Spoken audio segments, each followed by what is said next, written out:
दिन निस्किसकेको छौँ। पुरै हावा लागिरहेछ। हेर्नु यहाँको मौसम मानौ हामीलाई नि उडौला कि जस्तो भइरहेछ।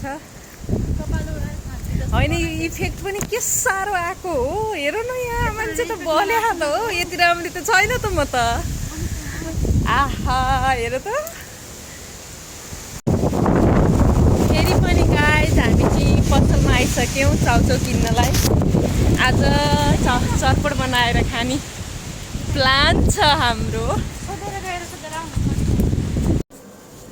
होइन त्यो बिस्कुट हो। छैन छैन जाम अर्कोमा जाम। अहिले भनेदेखि हामीले चाउचाउ पाएन। हामी अर्को पसलमा जाँदैछौँ। नजिकै छैन।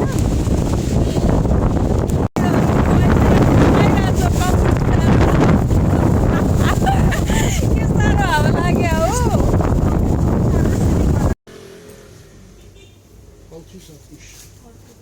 सोफिया म तिमीलाई पछि पैसा दिउँला।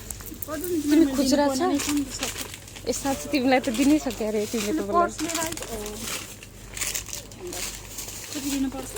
Ne kadar dedi abi? 660. 660. सामान किन्ने हो हामीले त। सोफिलु है म भागेँ नि। हेलो गाइज फेरि हामी त आइसक्रिम खाइसक्यौँ। खाएँ ल।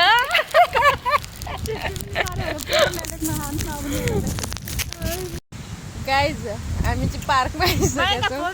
उसले चाहिँ आइसक्रिम खाइसकेको छैन। बढी भएछ। सल्लाहले चाहिँ खाइसकि फ्याँक्न गइरहेको छु उता।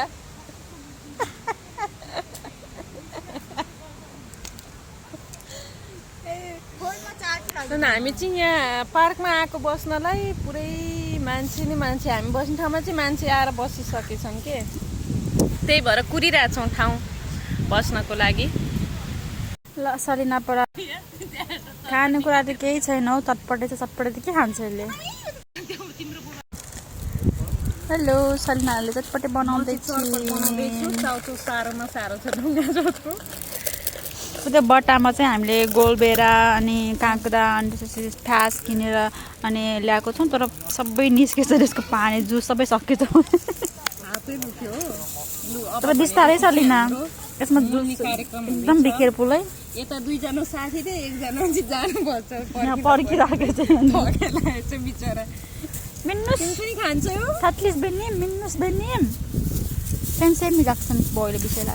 ले चटपटे बनाएर यहाँनिर यस्तो भचबिचो पछाडि मान्छेहरू बसिरहेको छ। हाम्रो गन्ध आउँछ कि चटपटेको भनेर टेन्सन लागिरहेछ। प्याज खाएर भाग्छ हामी भाग्ने उनीहरू भाग्ने गन्ध देखि मैले चटपट बनाइसकेँ। एकदम जाँगरी छु त फेरि म त यसरी लागि त पुरा नगर्नुहोस्। ल है सबैजनालाई इन्भाइट छ। मिक्स गर्ने बेलामा चाहिँ राम्रोसँग बाहिर प्लास्टिकमा नलगाउने फेरि डार्लिङ। अहिले भने चाहिँ हामीले ठाउँ चेन्ज गरिसक्यौँ। यता चटपट पनि बनिसकेको छ गाइज। साथीले कफी लिएर आइन हेर्नुहोस्। अब भनेदेखि हाम्रो खाने समय भयो। हेलो गाइस मेरो सलिना पराजुले चटपटे बनायो। मिठो छ। ट्राई चाहिँ गरा हैन। ट्राई गरी हेर त एकचोटि भनी हेर त सलिनाको हात। मिठो छ। म भन्दा मिठो छ कि बोली मिठो छ कि चटपट मिठो छ। मिठो भएको छ तर अमिलो पनि ठिकै छ। पिरो चाहिँ ठिकै छैन। ल हैन मलाई चाहिँ साथीले कफी बनाएर लिएर आइछिन् यता। सलिना यसले नि चालक चोक मौसममा। Thank you. बाहुनलाई फेरि खाएपछि जाडो हुन्छ अरे भन्ने हल्ला छ है। चौधरीलाई पनि जाडो भएछ। ज्याकेट लगाएर खाइसकेर हामी चाहिँ फेरि घुम्न थाल्यौँ। साथीहरू अहिले भनेदेखि हामी खदिखोइ आइपुगेका छौँ। सी साइड नजिकै एकदमै के खलबलक भन्छ के भन्छ एकदमै भिड छ। एकदमै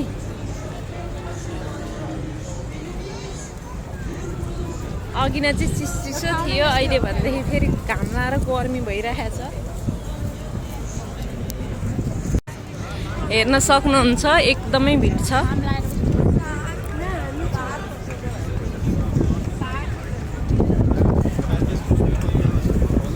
यहाँ चाहिँ सिमिट भन्ने पाइरहेछ। हाम्रो चाहिँ तिलको छोप हालेर अचार बनाइन्छ। यहाँ चाहिँ रोटीमा तिल हालिरहेछन्। हेर्न सक्नुहुन्छ उताउची खाँदैछिन्, पिउँदैछिन् खाँदैछिन् होइन। नेपाली नै शुद्ध बोलिँदैन हो, के साह्रो यस्तो।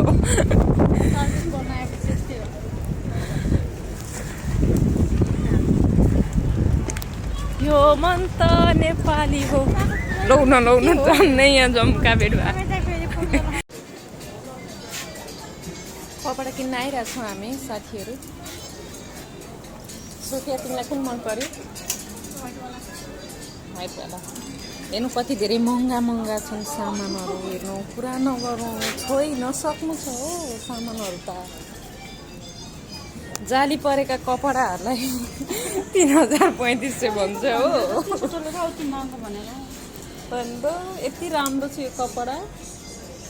कति रहेछ प्राइस? ए यो बरु सस्तो रहेछ, 900 रुपियाँ मात्रै रहेछ। इन्दिरिम ने कति रहेछ?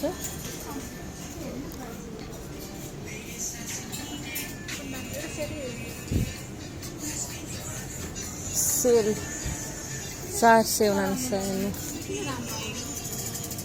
यही कपडा अरूले लायो भने कस्तो राम्रो सुहाउँछ। आफूले यही लायो भनेदेखि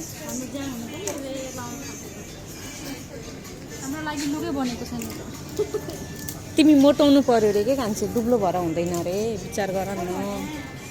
मैले भने जमिन र मलाई मन परेन हो। सोफिया तिमीलाई मन पर्ने कपडा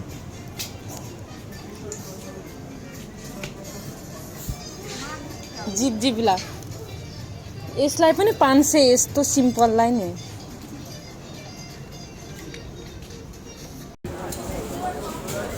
गाइज हामी निस्किसक्यौँ।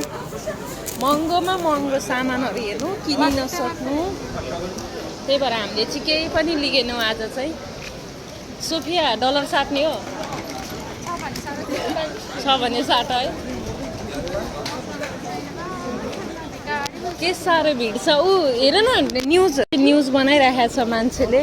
हेर्नु जर्नलिस्ट आइराख्नु भएको छ।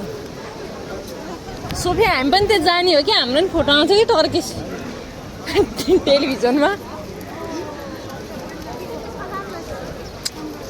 कहाँ हेर्नुहोस् त गाइज, कति धेरै भिड छ। हाम्रो असन न्यु रोड जस्तै भिड छ।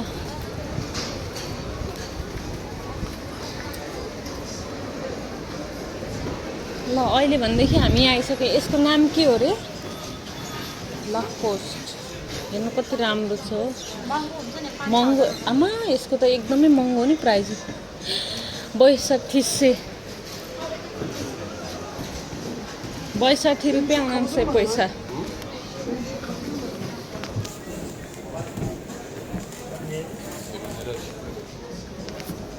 सोफिया तिमी के हेर्न आइरहेको छौ? बोइजले लगाउने जुत्ता त ए सस्तै रहेछ त।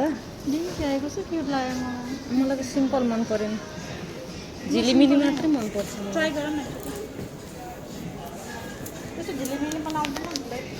क्याप रहेछ राम्रो बरु।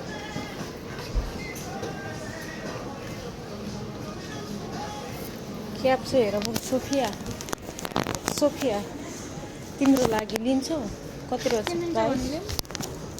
किनिदिन्छौ भने लिम रे। तिमी मलाई किन्यौ, म तिमीलाई किनिदिन्छु, हिसाब बराबरी।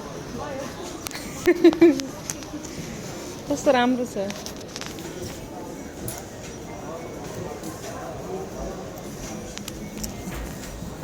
लिने हो?